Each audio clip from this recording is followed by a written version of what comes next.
سڵاوتان لێبێ ئەزیزەکانم، من سروود خورشید لە کەناڵی ئاسۆی زانکۆوە بەردەوامین لەگەڵ ئێوەی خۆشەویستە و لە زنجیرە ڤیدیۆکانمان سەبارەت بە زانکۆ و پەیمانگاکانی هەرێمی کوردستان بۆ ساڵی خوێندنی 2022-2023 کۆنەمرەکان لە چه ئاستێکا بوونە؟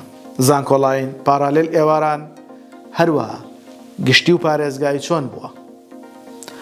ئێمە لە درێژەی ڤیدیۆکانمان بەردەوامە بین لەگەڵتانە بۆ باسکردنی کۆلێژەکانی زانکۆی زاخۆ. بۆ ئەم جارە باسی کۆلێژی زانست بۆ ئەوی خۆشەویست دەکەین تاوەکو بزانین کەمترین کۆنەمرەکان لە چه ئاستێکا بووە، تاوەکو لە کاتی پڕکردنەوەی فۆرمی زانکۆڵاین بۆ ساڵی خوێندنی 2023-2024 بتوانین سوودی لێ ببینین. فەرموو با پێکەوە زانیاریەکانی ئەو خشتەیە ببینین. یەکەم بەشمان لە کۆلێژی زانست لە زانکۆی زاخۆ بریتیە لە بەشی زیندەوەرزانی یاخود بایۆلۆجی. زانکۆڵاینی پارێزگا 78.602 و گشتێکەی 82.033. پارالێلی پارێزگا 72.38 و گشتێکەی 81.267. بەشی کیمیا 74.967 زانکۆڵاینی پارێزگایە و 78.7 گشتێکەیەتی. پارالێلی پارێزگا 69.167 و گشتێکەی 76.78.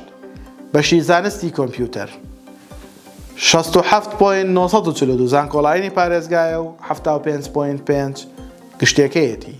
پارالێلی پارێزگا 64.553 و گشتێکەی 74.08.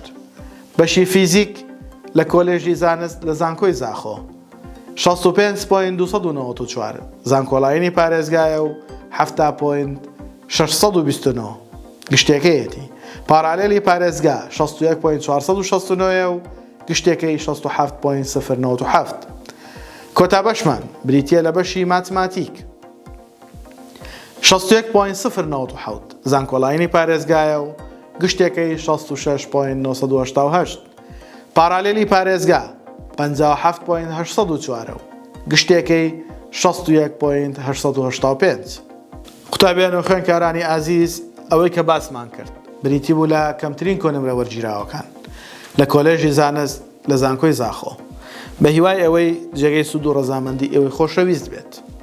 ئەزیزانم، ئێمە ئەم کۆنەمرانە وەکو بەرچاوڕوونی بەکاردێنین تاوەکو لە کاتی پڕکردنەوەی فۆرمی زانکۆڵاین بۆ ساڵی خوێندنی 2023-2024 کە لە پێشمانە ئینشاءڵڵا بتوانین بە نزیکەی کۆنەمرەی بەشەکان بزانین و ڕیزبەندیەکی وا بکەین کە لە کۆنەمرەکەشمان نزیک بێ و خۆزگە و ئاواتەکانمانیش تیابەدی بێت.